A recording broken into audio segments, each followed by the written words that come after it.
Guys welcome back our channel. இன்றைக்கி என்ன video பார்க்க போகிறோன்னா பிஎஸ்டிஎம் சர்டிஃபிகேட்ஸ் பற்றி பார்க்க போகிறோம்.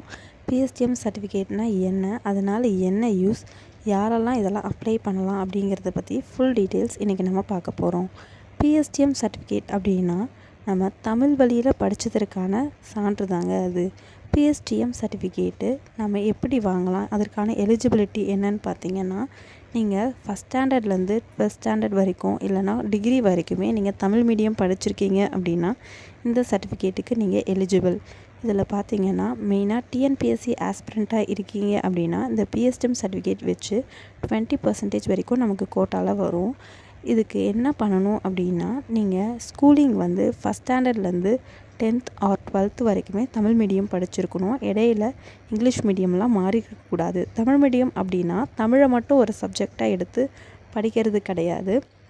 தமிழ் ஒரு சப்ஜெக்ட் இருக்கும், இங்கிலீஷ் மட்டும் ஒரு சப்ஜெக்ட், மற்ற சப்ஜெக்ட் எல்லாமே தமிழில் படிச்சிருப்பீங்க. அதுதான் தமிழ் மீடியம் படித்ததற்கான இது எப்படி அப்ளை பண்ணலான்னு பார்த்தீங்கன்னா, தமிழ்நாடு கவர்மெண்ட்டோடைய இசேவை போர்ட்டலில் தான் அப்ளை பண்ண முடியும். இது நீங்கள் இசேவையிலே போய் அப்ளை பண்ணிக்கலாம், இல்லைன்னா மொபைலில் கூட நீங்கள் அப்ளை பண்ணிக்கலாம். இப்போது டிஎன்பிஎஸ்சியில் நீங்கள் குரூப் 4 படிக்கிறீங்க அப்படின்னா group 4 eligibility 10th standard. So first ஸ்டாண்டர்ட்லேருந்து நீங்கள் 10th ஸ்டாண்டர்ட் வரைக்கும் முடிச்சிருந்தீங்கன்னா பிஎஸ்டிஎம் நீங்கள் அப்ளை பண்ணிக்கலாம். இல்லை குரூப் 2க்கு பண்ணுறீங்கன்னா நீங்கள் ஃபஸ்ட் ஸ்டாண்டர்ட்லேருந்து 12th அண்ட் டிகிரி ஆல்சோ, ஏன்னா குரூப் 2க்கு எலிஜிபிலிட்டி டிகிரி ஸ்டாண்டர்ட், குரூப் 1க்கும் அதே தான். ஸோ நீங்கள் 12th வரைக்குமே தமிழ் மீடியம் முடிச்சிருக்கணும், டிகிரியுமே தமிழ் மீடியமில் தான் பண்ணியிருக்கணும். இது மாதிரி ஃபுல்லாக நீங்கள் பண்ணியிருந்தீங்கன்னா பிஎஸ்டிஎம்முக்கு நம்ம அப்ளை பண்ணிக்கலாம். இப்போ இந்த பிஎஸ்டிஎம் வந்து எப்படி வாங்கலாம் அப்படின்னா 3 விதமான சர்டிஃபிகேட்ஸாக நம்ம வாங்கி வைக்கணும். இப்போது ஃபஸ்ட் ஸ்டாண்டர்ட்லேருந்து 5th வரைக்கும் தனியாக வாங்கணும், அடுத்து 6th to 10th தனியாக வாங்கணும், அப்புறமா 11th 12th தனியாக, இது ரெண்டும் சேர்த்து ஒன்று வாங்கணும். இப்போ ஸ்கூலிங்க்கே 3 தனித்தனியாக தான் நம்ம வாங்கி ஆகணும். இப்போ டிகிரி ஆல்சோ நீங்கள் தமிழ் மீடியம் படிச்சிருக்கீங்கன்னா டிகிரிக்கு தனியாக ஒரு பிஎஸ்டிஎம் அப்ளை பண்ணி வாங்கணும். இது நான் முன்னாடியே சொன்ன மாதிரி இசேவை போர்ட்டலில் தான் நம்ம அப்ளை பண்ண முடியும். ஈஸியாக நம்ம மொபைல்லேயே அப்ளை பண்ணிக்கலாம். இதுக்கு என்ன சர்டிஃபிகேட் தேவைப்படும் அப்படின்னா டிசி தான் தேவைப்படும்.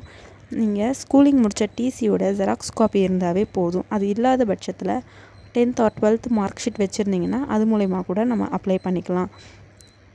இது வந்து கண்டிப்பாக நீங்கள் டிஎன்பிஎஸ்சி ஆஸ்பிரண்ட்டாக இருக்கீங்க, தமிழ் மீடியமே படிச்சிருக்கீங்க ஸ்கூலிங் எல்லாம் அப்படின்னா கண்டிப்பாக இந்த சான்ஸை மிஸ் பண்ணாதீங்க. கண்டிப்பாக பிஎஸ்டிஎம் சர்டிஃபிகேட் வாங்கி வச்சுக்கோங்க. கால்ஃபேர் வரும்போது எக்ஸாமுக்கு நம்ம அப்ளை பண்ணும்போது கூடவே இந்த பிஎஸ்டிஎம் சர்டிஃபிகேட்டும் சேர்த்து அப்ளை பண்ணுங்கள். அப்ளை பண்ணும்போதே நம்ம கையில் இருக்கான்னு கேட்பாங்க. கையில் இருந்ததுன்னா மட்டும்தான் நம்ம அப்ளை பண்ண முடியும். இல்லை நம்ம அப்புறமா கொடுக்கலாம்லாம் நினைக்க முடியாது. எக்ஸாமுக்கு அப்ளை பண்ணும்போதே கூடவே மார்க் ஷீட்லாம் கொடுக்கும்போது இந்த சேர்த்து இந்த பிஎஸ்டிஎம் சர்டிஃபிகேட்டும் கொடுத்தா தான் நமக்கு பிஎஸ்டிஎம் கோட்டாக்கு எலிஜிபிள் ஆகும். பிஎஸ்டிஎம் சர்டிஃபிகேட் எப்படி அப்ளை பண்ணலாம், எப்படி வாங்கலாம், மொபைல்லேயே அப்ளை பண்ணலாம் நான் சொல்லியிருந்தேன். இதை பற்றின வீடியோ டீட்டெயில்ஸ் ஃபுல் வீடியோவாக உங்களுக்கு நெக்ஸ்ட் வீடியோவில் ஷேர் பண்ணுறேன். இந்த வீடியோ பிடிச்சிருந்தால் மறக்காமல் நம்ம சேனலை சப்ஸ்கிரைப் பண்ணுங்கள். தேங்க்ஸ் ஃபார் வாட்சிங்.